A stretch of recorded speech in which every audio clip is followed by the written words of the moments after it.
하나님 말씀 보도록 하겠습니다. 하나님 말씀은 욥기 10장 1절부터 7절까지 말씀을 합독으로 봉독하고요. 오늘 말씀은 욥기 9장부터 10장 전체 2장에 걸쳐서 말씀을 본문으로 해서 나누겠습니다. 욥기 10장은 구약 성경 770쪽 가량이 있습니다. 10장 1절부터 7절까지만 합독하겠습니다. 시작. 내 영혼이 살기에 곤비하니 내 불평을 토로하고 내 마음이 괴로운 대로 말하리라. 내가 하나님께 아뢰오리니 나를 정죄하지 마시옵고 무슨 까닭으로 나와 더불어 변론하시는지 내게 알게 하옵소서. 주께서 주의 손으로 지으신 것을 학대하시며 멸시하시고 악인의 꾀에 빛을 비추시기를 선히 여기시나이까? 주께도 육신의 눈이 있나이까? 주께서 사람처럼 보시나이까? 주의 날이 어찌 사람의 날과 같으며 주의 해가 어찌 인생의 해와 같기로 나의 허물을 찾으시며 나의 죄를 들추어 내시나이까? 주께서는 내가 악하지 않은 줄을 아시나이다. 주의 손에서 나를 벗어나게 할 자도 없나이다. 아멘. 말씀과 예배를 기도하겠습니다. 존귀하신 하나님 아버지, 주님의 오묘하시고 또 신묘 막측하게 우리 각 사람을 지으실 뿐만 아니라 하나님 그렇게 각자로 지으셨지만은 하나님 또 깊고 측량할 수 없는 그런 지혜로 하나님의 뜻을 여기 성경으로 말씀으로 낱낱이 우리에게 일러주심으로 우리가 구원받고 하나님과 함께 동행할 수 있도록 인도해 주신 것 감사드립니다. 하나님, 우리의 신앙생활과 인생이 더 익숙해지고 원숙해질수록 하나님 말씀이 더욱더 분명히 우리 마음에 깨달아져서 주님의 풍성함을 따라 함께 걸어갈 수 있는 저희들 모두가 될 수 있도록 인도해 주옵소서. 예배를 주신 것 감사하고 예배를 주님께 온전히 의탁하며 예수 그리스도 이름으로 기도하옵나이다.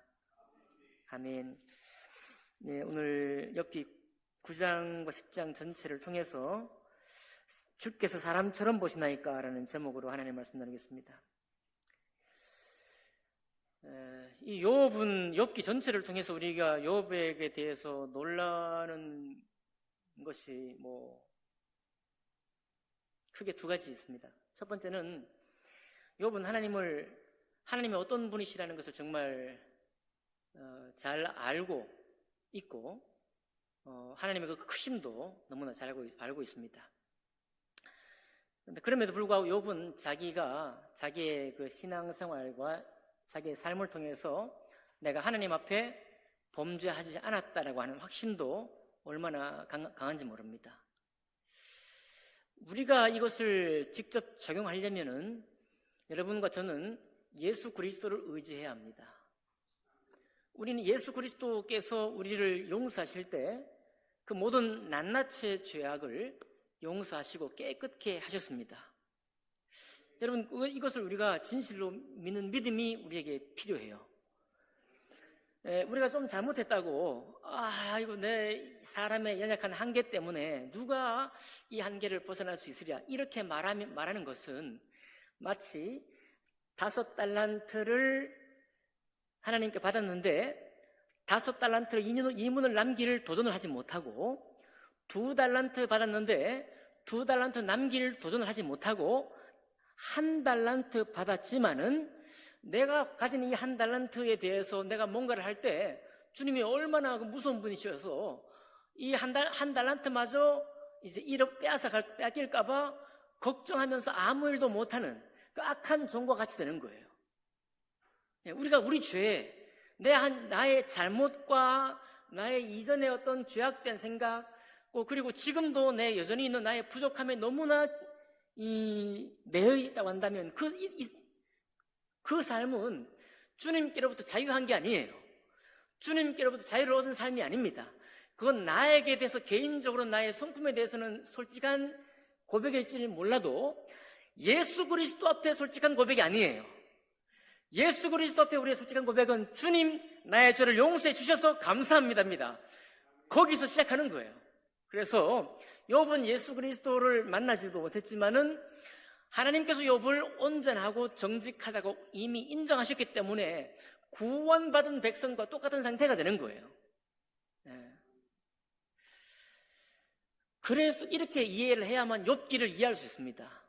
욥기가 때로는 너무 문학적이어서 우리의 그냥 죄와 복음, 이 순종하면 복을 받고 불순종하면 저주를 받는다고 하는 이런 것만으로 욥을 이해할 수가 없어요.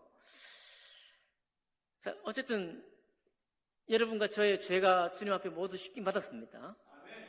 예, 그래서 우리가 떳떳하고 자랑스럽게 주의 일을 하는 겁니다. 서로 내가 실수해도 때로는 실수 속에 나의 죄악됨이 섞여서 나갔다고 할지라도 하나님 앞에 나를 주님이 온전케 바라보신다는 이 평가에 대해서, 이 복음의 확신에 대해서 우리가 의심하면 안 돼요. 그 의심하는 순간 우리는 침륜에 빠지게 되고요, 하나님을 위해서 아무것도 못합니다. 하나님을 위해서 뭐 한 발짝도 못 나가요. 그렇게 되지 않기를 원합니다. 오늘 제목이 주께서 사람처럼 보시나이까라는 제목인데요, 사람은 다른 사람의 허물을 잘 찾아냅니다. 이게 서로 비슷비슷하기 때문에 허물을 잘 찾아내려고 하고 그래요. 원균이 이순신을 모함해서 고초를 겪게 했던 것처럼 실력은 이순신이 더 낫고 원균은 실력이 부족한데 어쨌든 뭐 전라, 좌수형, 경상, 우수형 이렇게 대장이 되었지만은 모함을 하잖아요. 모함을 해서, 모함이라는 게 뭡니까? 쓸데없이 죄를 뒤집어 씌워갖고 고초를 겪게 하는 거잖아요. 이런 일을 하는 것이 사람입니다. 사람은 우리가 만약 그 사람의 허물을 찾고자 하면 왜 못 찾겠어요? 그리고 여기 주께서 사람처럼 보시니까 그랬는데, 누구든지 그 사람의 허물을 발견하고자 하면 어떤 순간 언제라도 발견할 수 있어요. 그 사람은 그걸 즐거워합니다.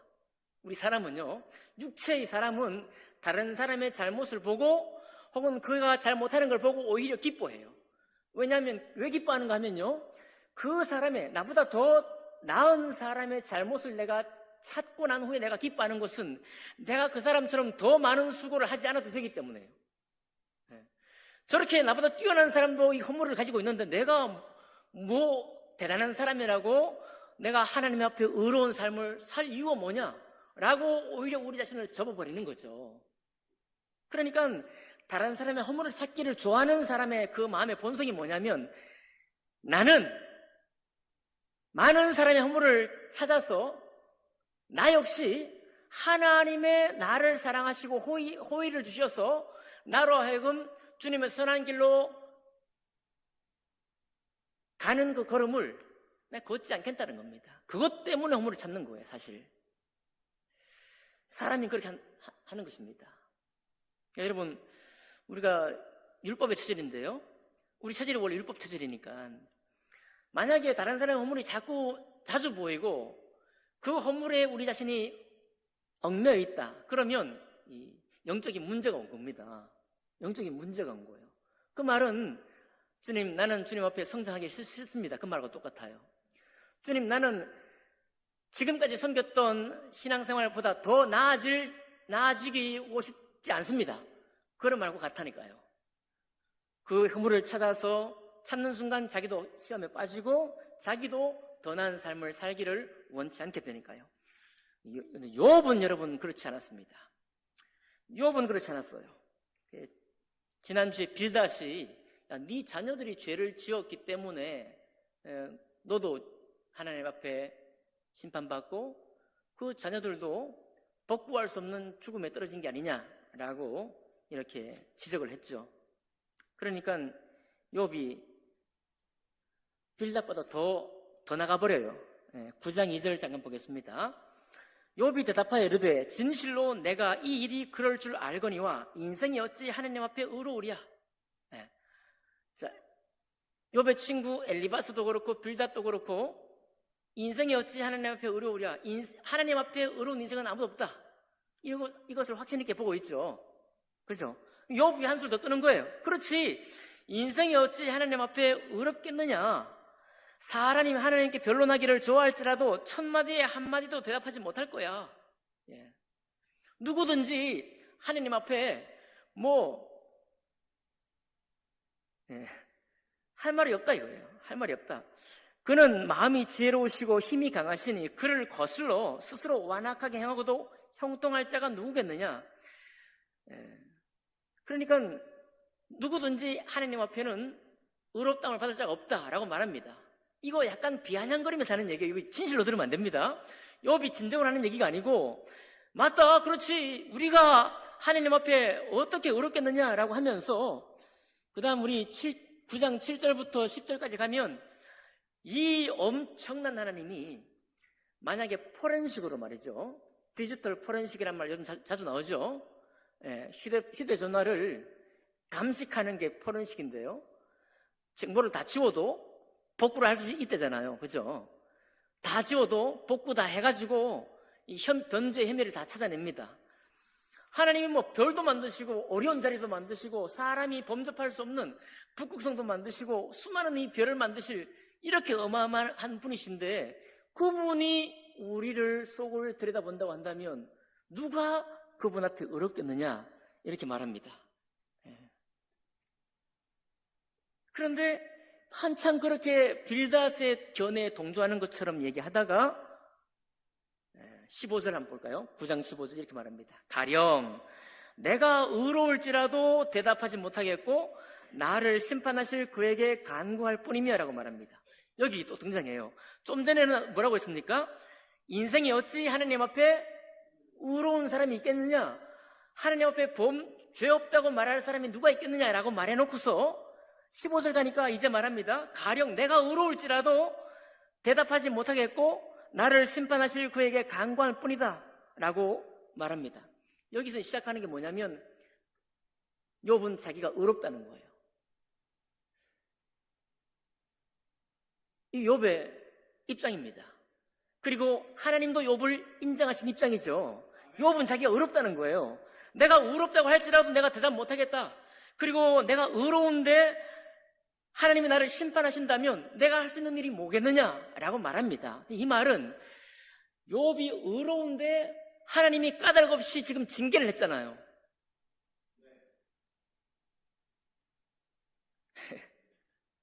전체가 지금 9장 10장까지 나온 내용이 그겁니다. 그렇죠?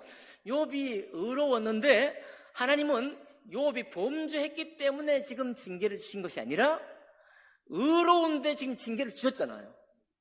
그 얘기를 하는 거예요. 욥은 모른다고 할지라도, 가령 내가 의로울지라도 나를 심판하신 그분이 나를 심판하신다고 한다면 너가 무슨 말 하겠느냐 이거예요. 17절 18절 보니까 그가 폭풍으로 나를 치시고 까닭 없이 내 상처를 깊게 하시며 나를 숨쉬지 못하게 하시며 괴로움을 내게 채우시는구나. 이 고백입니다. 까닭 없이라고 말하고 있죠. 욥이 만약 하나님 앞에 내가 범죄한 사람이 범죄가 있다, 내가 옛날에 잘못했고 지금도 아직 습관적으로 반복하는 죄가 있는데 이것 때문에 하나님 나를 치셨을 것이다, 이렇게 생각하는 것이 아니라 내가 의로워요. 까닭 없이 내 상처를 깊게 하시는 분데 그분이 누구냐면 측량할 수 없고 어려운 자리도 만드시고 북극성도 만드시고 사람이 다가갈 수도 없는 저 수많은 무별들을 만드신 그 하나님이 나를 그렇게 지금 대접하고 있다는 겁니다. 나를 숨쉬지 못하게 하는 거예요. 괴로움을 나에게 채운다. 19절 보니까요, 힘으로 말하면 그가 강하시고 심판으로 말하면 누가 그를 소원하겠느냐. 이렇게 너무나 크신 하나님을 누가 따져 묻겠느냐 이 말입니다. 누가 그분을 소원할 수 있겠느냐라고 하는데, 여기는 하나님과 사람의 거리가 있죠. 이 같을 수 없는 거리. 하나님의 의로움하고 사람이 의롭다는 거하고 같을 수 있나요? 같을 수가 없죠. 그러니까 이 존재적인 원래적인 이 거리, 간격, 줄일 수 없는 이 간격이 있다는 것을 인정을 하면서 누가 그를 소환하겠느냐? 아무도 소환할 수 없다. 심지어 누구도, 의로운 나도, 의로운 욥조차도 하나님이 나에게 까닭 없이 이런 괴로움을 주실 때 나라고 해서 하나님을 어떻게 소환할 수 있겠느냐라고 반문을 하는 거예요. 20절 보니까 계속합니다. 가령 내가 의로울지라도, 그죠? 가령 내가 의로울지라도 내 입이 나를 정죄하리니 가령 내가 온전할지라도 나를 정죄하시리라. 그 말은 하나님이 나의 속속들이 잘못한 것을 찾아내신다 그 말이 아니라 내가 온전하고 의롭단 말은 정죄받을 이유가 없죠? 내가 온전하고 의로운데도 불구하고 하나님이 없던 죄를 물어서라도 나를 죄 있게 여기실 수 있다. 이런 고백이에요. 억울한 거죠. 말이 안 되는 거죠. 욥 입장에서는 말이 안 되는 거예요. 그 말이 안 된다는 말로 지금 하는 겁니다. 나는 의로운데. 그러나 그분은 나를 정죄하실 수 있다. 이게 지금 일어난 일이에요.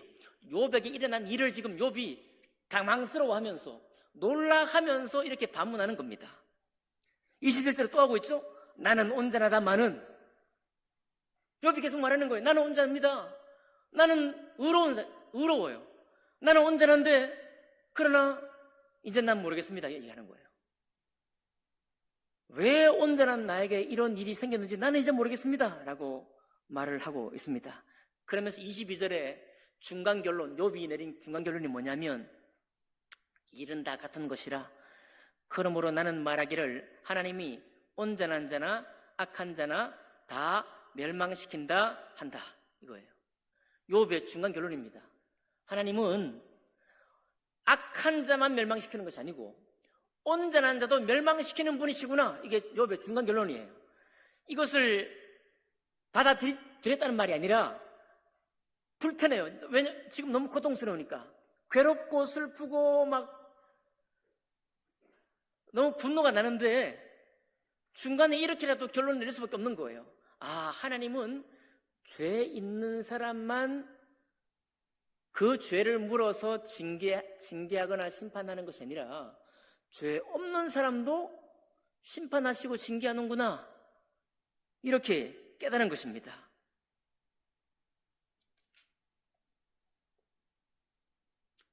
31절 넘어갈게요. 29절부터 31절. 내가 정죄하심을 당할진대. 29절에 내가 정죄하심을 당할진대 어찌 헛되이 수고하리이까. 31절에 주께서 나를 개천에 빠지게 하시리니 내 옷이라도 나를 싫어하나이다. 내가 눈 녹은 물로 몸을 씻고 잿물로 손을 깨끗하게 할지라도 주께서 나를 개천에 빠지게 하신대요. 그러니까 내가 하나님 앞에 온전한 수고를 합니다. 말씀을 따라 섬기고 하나님 앞에 죄 있는 생각을 갖지 아니하고 내 감정을 다스리면서 막 열심히 살고 있어요. 그렇게 해서 많은 친구들도 나를 옳다고 해줍니다. 그런데 주님은 어떻게 하시느냐? 상을 주기는커녕, 전에는 상을 받았죠. 상을 받는다고 있었지만 주님이 도리어 나를 개천에 빠뜨리신다는 거예요. 나는 지금 옷을 빨아서 입고 깨끗하게 몸도 씻고 옷도 깨끗이 빨아서 입었는데 주도적으로 주님이 나를 개천에 밀어넣어버리는 거예요. 누가 잘못한 겁니까? 누가 잘못한 거예요? 우리 입장에서 보면 주님이 잘못하는 거예요. 욥 입장에서 보면은 왜 나는 깨끗하게 씻고 깨끗한 옷을 입고 가는데 사람도 아니고 주님이 나를 개천에 빠뜨리시냐 이 말이에요. 그래서 욥이 9장 하반절에 뭐라고 하는가 하면 하나님과 나 사이에 중재할 분이 필요하다 이거예요. 중재할 분이. 33절 우리 사이에 하나님과 나 사이에 손을 얹을 판결자 중재자도 없구나 라고 말하는 것입니다. 아, 우리 사이에 중재자가 있었는데 하나님과 나 사이에 중재하시는 분이 계셔야 되는데 그분도 안 계신다 이 말이에요. 네. 그리고 10장에 여러분과 제가 읽었던 이 본문은 뭐냐면 이제는 더 이상 변론하는 것이 아니라 자기의 괴로움을 호소해요. 괴로움을. 10장 1절에 내 영혼이 살기에 곤비하니 내 불평을 토로하고 내 마음이 괴로운 대로 말하리라. 이제 자기가 죄가 없고 온전함에도 불구하고 주님께로부터 이 어려움을 받으니까 욥이 할 수 있는 유일한 일이 뭐냐면 자기의 괴로움을 토설하는 거예요. 불평을 토하는 것입니다. 괴로운 대로 말하는 것이에요. 그러면서 하는 말이 오늘 여러분과 제가 읽었던 이 말씀의 제목 4절이죠. 주께도 육신의 눈이 있나이까? 주께서 사람처럼 보시나이까? 나의 허물을 찾으시며 나의 죄를 들추어내시나이까? 라고 항변하는 것입니다. 하나님, 당신은 너무나 높고 크신 분이시고 호의를 베푸시는 분이신데 생명과 은혜로 우리를 인도하시는 분이신데 어떻게 내 허물을 계속 찾으십니까? 라고 항변을 하고 있는 것입니다. 12절 볼까요? 12절 같이 한번 읽어볼까요? 10장 12절 시작. 생명과 은혜를 내게 주시고 나를 보살피심으로 내 영을 지키셨나이다. 자, 그 위에 이렇게 말합니다. 하나님은 하나님이시고 사람은 사람이잖아요. 자, 이 말은 사람이기 때문에 죄를 범할 수 있다 이 말을 하는 게 아니라 하나님 우리를 처음부터 지을 때부터 진흙으로 지었잖아요. 그러니까 본질상 하나님과 우리는 다른 거죠. 진흙으로 지으셨고 9절 나옵니다. 내 몸을 지으시기를 흙을 뭉치듯이 하셨고 다시 나를 티끌로 돌려보내려 하시고 뿐만 아니라 엉긴 젖처럼 나를 엉기게 하시고 피부와 살을 입히시고 뼈와 힘줄로 나를 엮으셨다. 그러니까 하나님이 나를 지으실 때 육신으로 지었지 않냐 이 말이에요. 하나님은 영이시고 우리는 육체의 한계를 가진 사람 아니냐, 인생 아니냐, 인생. 하나님이 인생을 지어놓고 어차피 하나님과는 다른 그런 연약한 존재로 지으셔놓고 그렇게 지으신 이후에 도리어 우리의 죄를 찾아가지고 우리를 멸망시키려고 우리를 지으셨느냐라고 항변하는 거예요.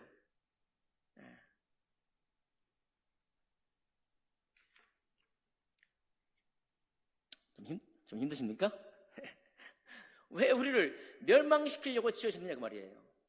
이게 그리스도인에게도 굉장히 좋은 하나의 기도가 된다고 저는 믿습니다. 우리는 사람의 한계를 알고 있어요. 인생의 육체의 한계를 알고 있습니다. 그런데 우리가 사람이라는 것 때문에 너무 우리 스스로를 제한해요. 욥처럼 한 번도 말해보지 않았습니다. 하나님, 우리를 지으신 분 당신이잖아요. 당신이 나를 이 모양으로 지었잖아요. 당신께서 나를 이 성품으로 지으셨잖아요. 당신께서 나를 이렇게 조직하시고 이런 가정에서 태어나게 하시고 이런 경험을 겪게 하시고 이렇게 살게 하셨잖아요. 라고 욥이 지금 하나님께 막 말하는 거예요. 우리는 한 번도 이렇게 해본 적이 없습니다. 저도 한 번도 이렇게 해본 적이 없어요. 아, 나는 부족하구나. 나는 저 사람이 가진 것도 내가 못 가지고 있고 나는 저분이 가진 것 잘 못하는데 능력도 없는데 이런 생각만 했지 하나님이 나를 이렇게 지었잖아요. 이렇게 한 번도 해본 적이 없잖아요.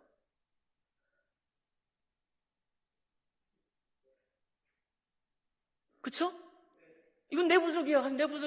난 왜 이렇게 태어나가지고 내 성격은 왜 이렇게 뭐가 나가지고 말이죠. 다른 사람에게 막 비난받게 하고 손가락질 받게 하고 이렇게 우리 속으로 들어갔지. 욥처럼 하나님 앞에 나 자신을 팍 터뜨려 본 적이 없어요. 근데 욥이 이렇게 하는 겁니다. 더 중요한 건 뭐냐면 하나님이 이걸 좋아한다는 거예요. 하나님이 도리어 욥을 인정한다는 겁니다. 오히려 자기 자신 속으로 자꾸만 들어가고 나의 부족과 한계 속으로 자꾸 들어가는 것을 하나님이 기뻐하지 않는 거예요. 욥이 계속 이렇게 말하는 거죠.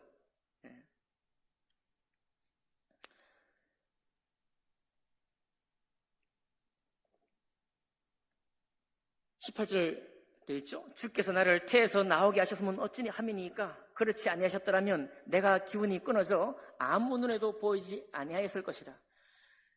왜 나를 태어나게 하셨냐 이 말이에요. 욥이 따져 묻는 거예요. 하나님 앞에 나를 이 모양으로 왜 지으셨습니까? 나를 이 땅에 왜 태어나게 하셨어요? 왜 굳이 태어나게 하셔가지고 수많은 사람들로부터 또 나의 양심을 통해서 죄를 발견하게 하고 잘못을 발견하게 하고 부족함을 발견하게 해서 나중에는 그 죄 때문에 심판받고 그 죄 때문에 징계받게 하고 만약 이렇게 하려고 사람을 지으셨다고 한다면 왜 사람을 지으셨냐 이 말이에요. 제가 이걸 보고 너무 일리가 있다 그런 생각이 들었습니다. 어떻게 저랑 같이 하고 있습니까? 제 이야기를 듣고 있습니까? 왜 나를 지으셨냐? 왜 사람을 지으셨냐 이 말이에요. 왜? 저런 사람 왜 지었냐 이 말이에요. 왜 나 같은 사람을 지어서 일생에 고생하고 수고하게 만들 뿐만 아니라 죄 때문에도 심판받게 하고, 죄 안 지었는데 온전한 사람에게 또 주님께서 이 고생을 주셔가지고 결국은 이렇게 욕창도 나고 나의 인생의 평생의 날이 독수리가 날아감 같이 순식간에 날아가는데 결국은 죽게 만들고, 이렇게 하려고 하나님이 당신의 형상대로 우리를 지으셨느냐 이렇게 따져 묻고 있는 거예요. 야, 저도 깜짝 놀랐습니다. 여러분, 앞으로 이제 우리의 연약함과 우리의 부족함하고 내가 잘 못하는 것 때문에 사람에게 손가락질 받거나 아니면 좀 핀잔을 들을 때 욥을 한번 생각해 보시면 좋을 것 같습니다. 당신이 나를 이렇게 만드셨잖아요. 이렇게 내 오장육부를 당신이 만드셨잖아요. 당신이. 네. 욥이 괴로움대로 이렇게 말하고 있습니다. 참 욥을 배우기에 참 쉽지가 않습니다. 그런데 욥이 이렇게 따져 물을 수 있는 하나님 앞에, 사실 아까 9장에서는 뭐라고 했습니까? 하나님은 사람이 뭐 손도 못 대는, 이제 기껏 해봐야 어려운 자리에 날아가려고 해도 수만 년, 수년 동안 빛의 속도로 날아가도 이럴까 말까한 그 먼 데 있는 별들을 단번에 만드신 주님이시니까 우리하고 얼마나 달라요. 비교가 안 되죠. 비교가 안 되는데 우리가 주눅들 게 아니라는 거예요. 요 표현에 따르면 하나님이 너무 크시고 너무나 선하시고 너무나 거룩하시기 때문에 우리가 그냥 아이고 하나님 내가 잘못했습니다 라고 그저 기어들어가서 죄와 연약함 때문에 거꾸로 서 있을 사람이 아니다 라고 이렇게 말하는 거예요.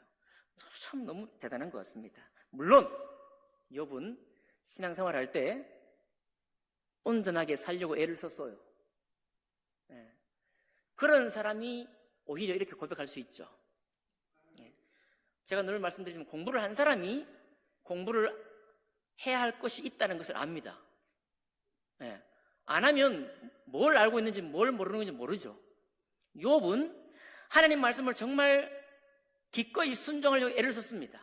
그리고 자기의 부족을 알기 때문에 그 주님 말씀 앞에 더 온전하게 되려고 애를 쓴 사람이에요. 그러니까 애를 쓰면 쓸수록 하나님과 나의 거리를 알아요, 몰라요? 더 알죠? 이야, 하나님 도대체 어떠신 분이냐? 정말 측량할 수 없이 지극히 지존하신 분이시고 그 지혜는 정말 헤아릴 수 없는 분이 맞구나 라는 것을 아는 거예요. 그런데 우리는 거기까지 가지만은 그 다음까지 못 가요. 욥은 그 다음까지도 가는 겁니다.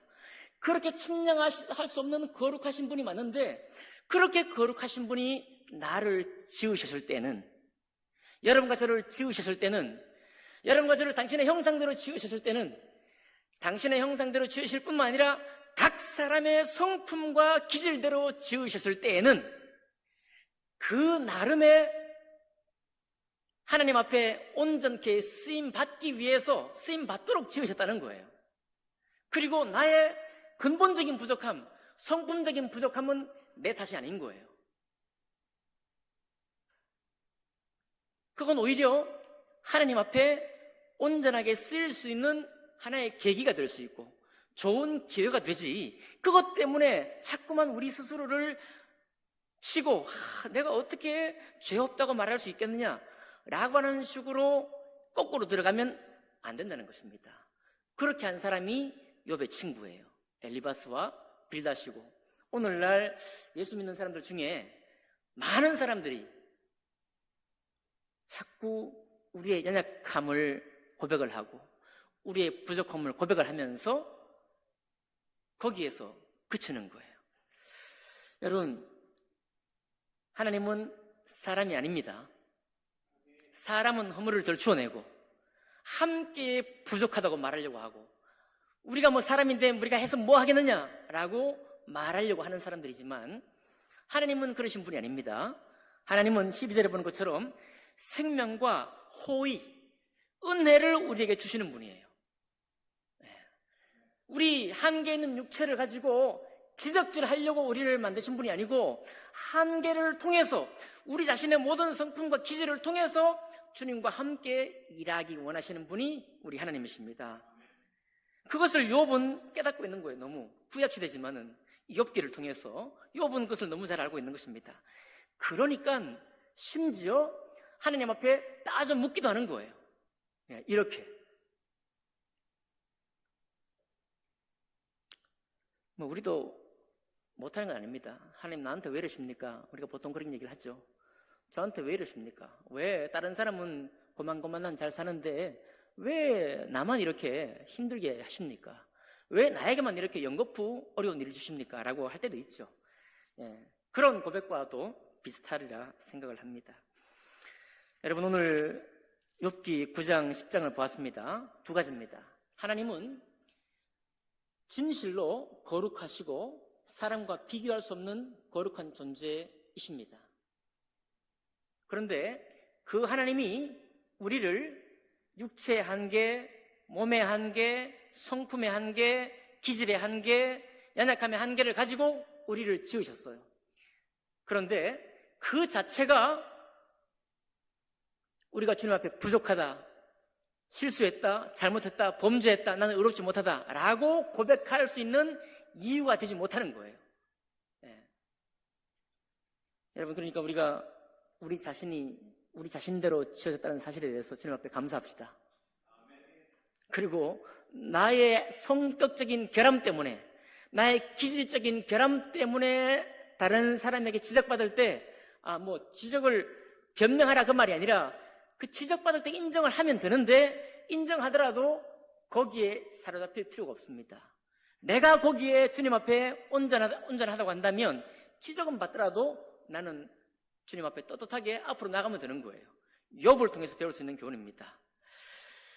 우리가 부족하지만 때로 우리 자신을 참 깊이 반성하고,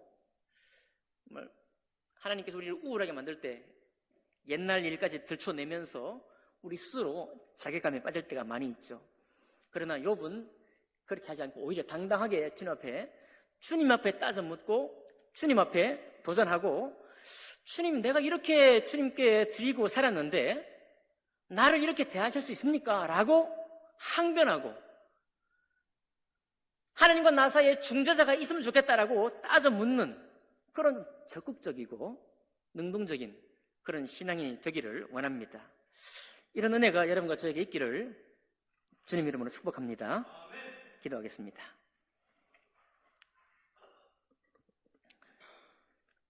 주님 감사합니다. 욥을 우리가 바라볼 때 혼란스러울 때가 많이 있지만은, 그러나 욥은 자기가 의롭다는 것을 스스로 알았습니다. 그럴 만큼 그가 자기 한계를 알고 연약함도 알지만 그럼에도 불구하고 주님을 사랑하고 주의 말씀을 기억했던 것을 바라봅니다. 그 사실을 통해서 사람들처럼 죄를 지적하는 것이 아니요 하나님의 호의를 입을 만한 것을 그가 고백을 했습니다.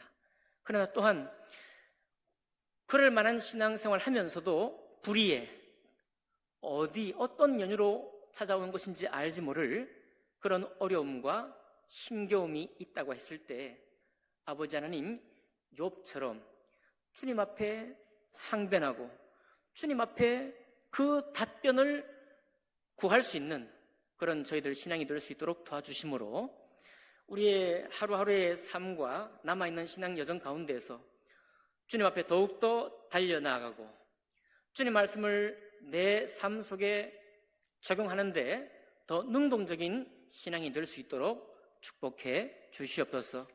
그렇게 하실 주님 감사하고 예수님 이름으로 기도하옵나이다. 아멘.